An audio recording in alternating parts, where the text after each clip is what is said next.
ए, रुको रुको। क्यों? क्या हुई? झोला में क्या है रे? ए, झोला चेक करो जी। ए, लो जी, झोला चेक करो। कुछ भी नहीं है। अरे लाओ ना, तुम यार दिखाओ ना। सर, ये तो दारू है।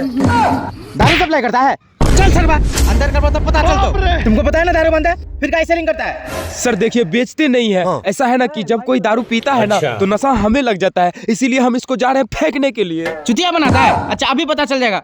अब पी के दिखाओ तो। ठीक है। क्या है रे? क्लाइमैक्स अभी। अरे कैसा लगा बोलो ना। मौसम तो ऐसा लग रहा है दिल गार्डन गार्डन हो रहा। अरे क्या हुआ? सर एकदम एक नंबर का है।